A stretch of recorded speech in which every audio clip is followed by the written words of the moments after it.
Nah, Bapak Ibu Saudara, kalau tadi kita sudah mendengarkan bahwa ada yang namanya perjanjian di mana padang gurun menjadi kebun buah-buahan.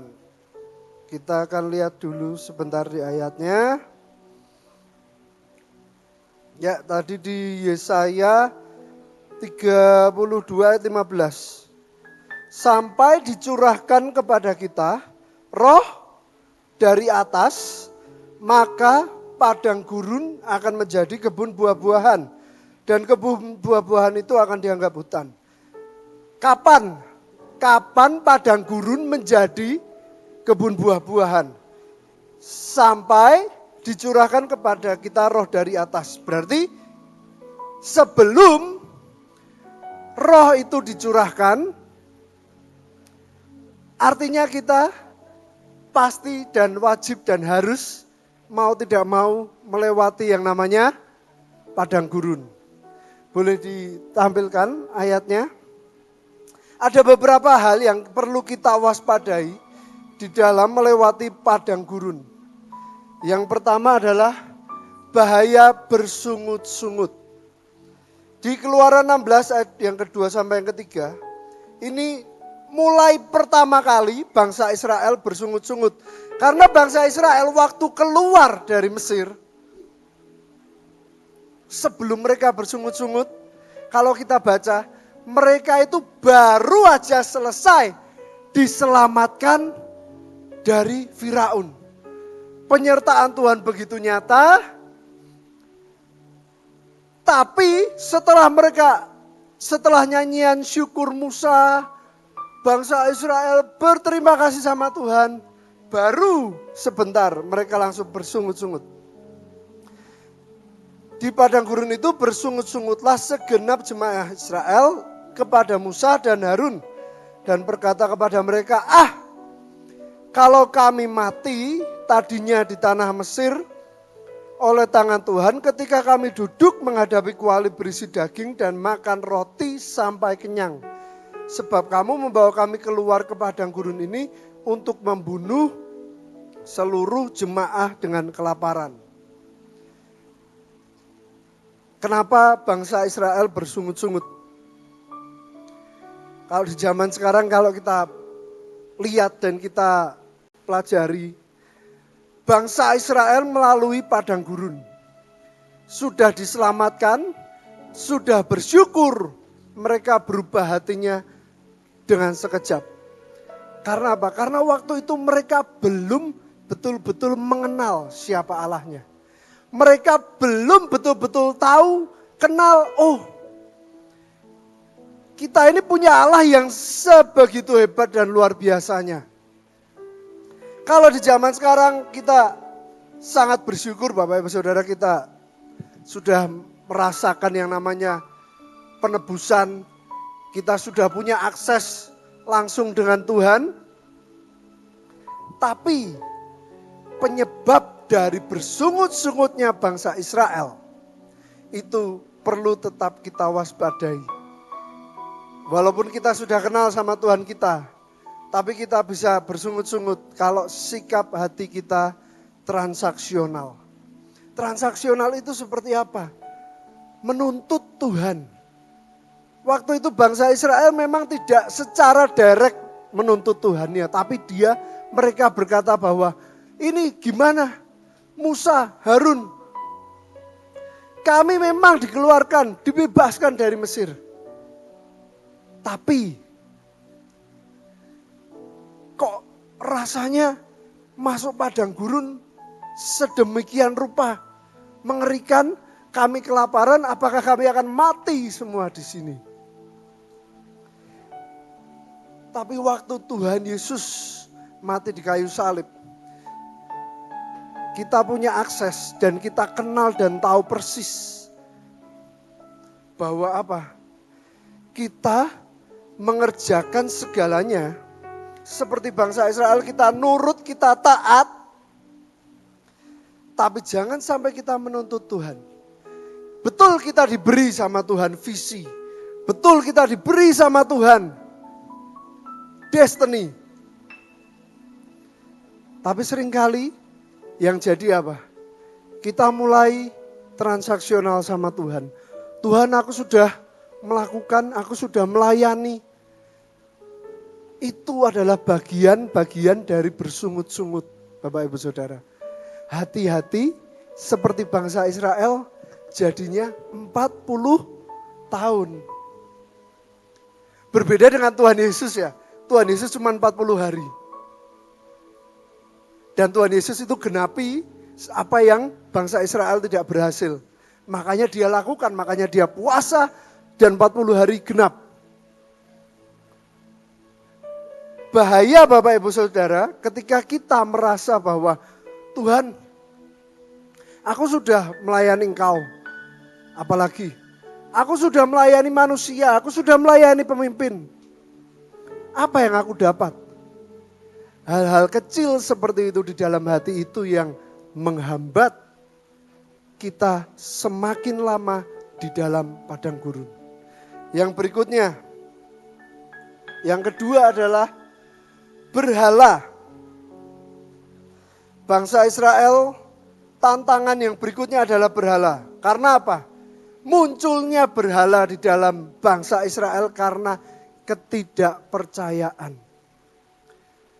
Begitu Musa naik, Musa belum turun-turun, muncul rasa ketidakpercayaan, rasa keraguan.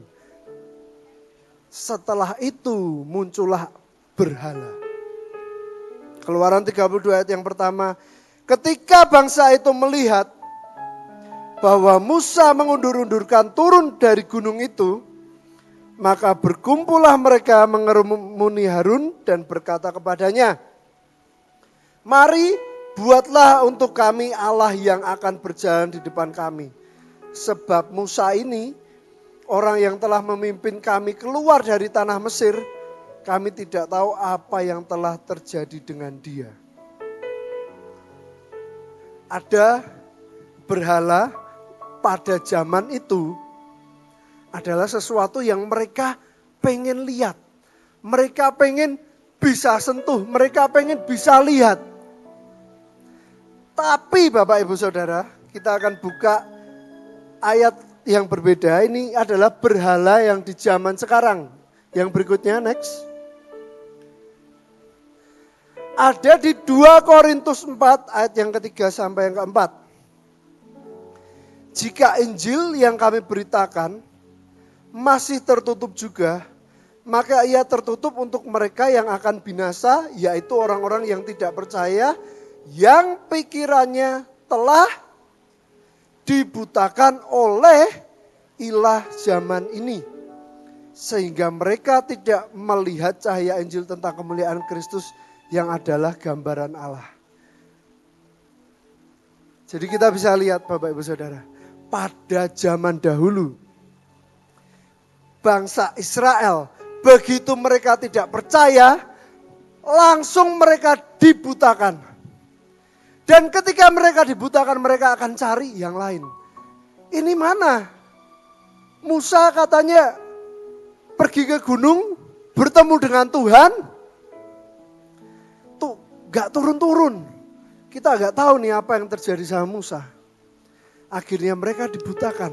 Tapi zaman ini Bapak Ibu Saudara, ada ilah-ilah yang dipakai oleh si jahat, yang sepertinya menguasai, menginfluence begitu rupa.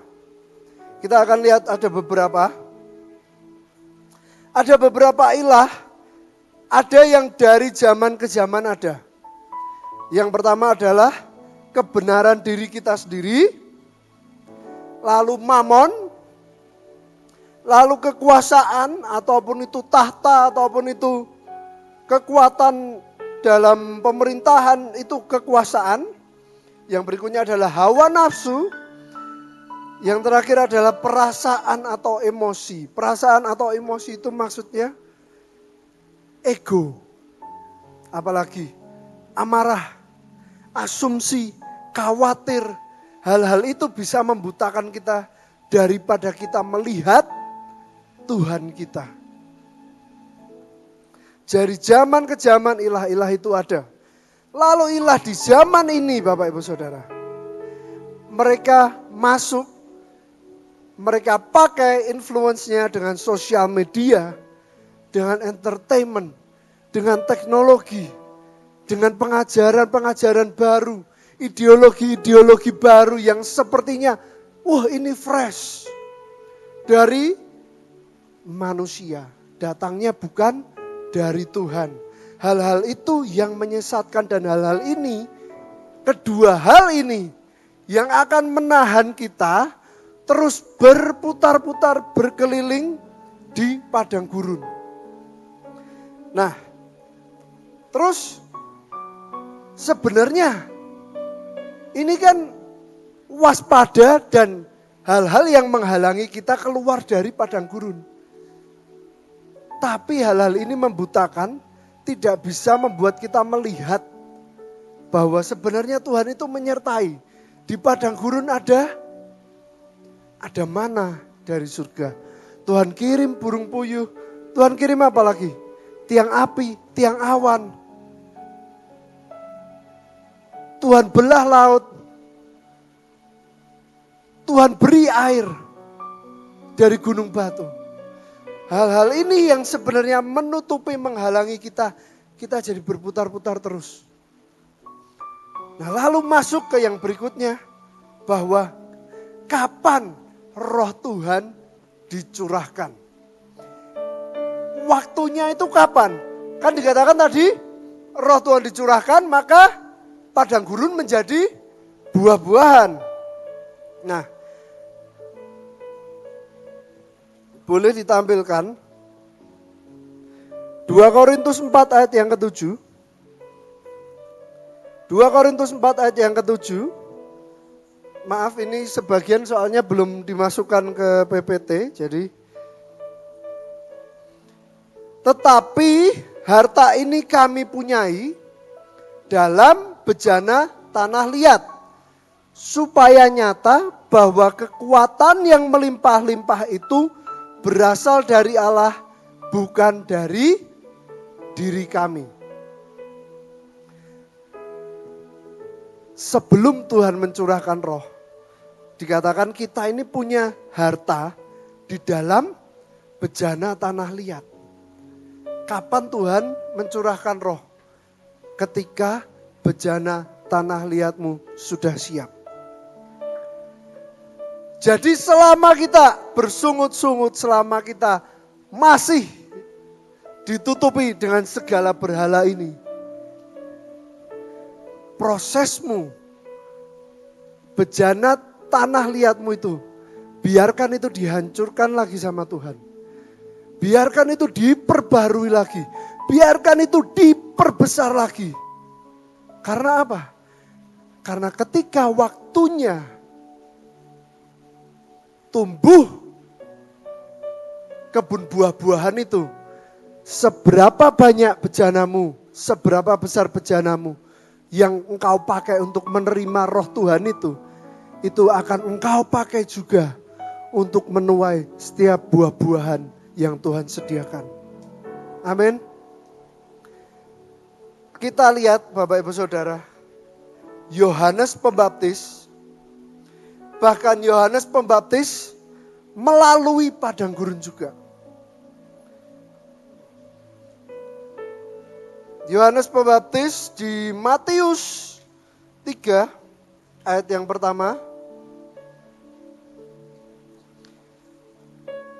Pada waktu itu tampillah Yohanes Pembaptis di padang gurun Yudea dan memberitakan, bertobatlah sebab kerajaan surga sudah dekat.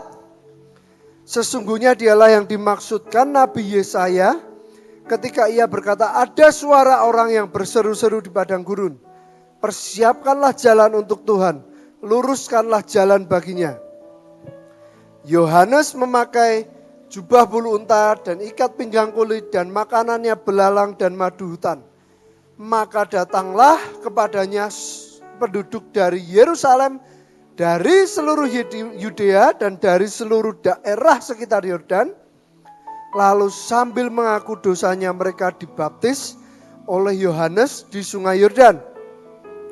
Tetapi waktu ia melihat orang Farisi dan orang Saduki datang untuk dibaptis, berkatalah ia kepada mereka, "Hai kamu, keturunan ular beludak, siapakah yang mengatakan kepada kamu bahwa kamu dapat melarikan diri dari murka yang akan datang?"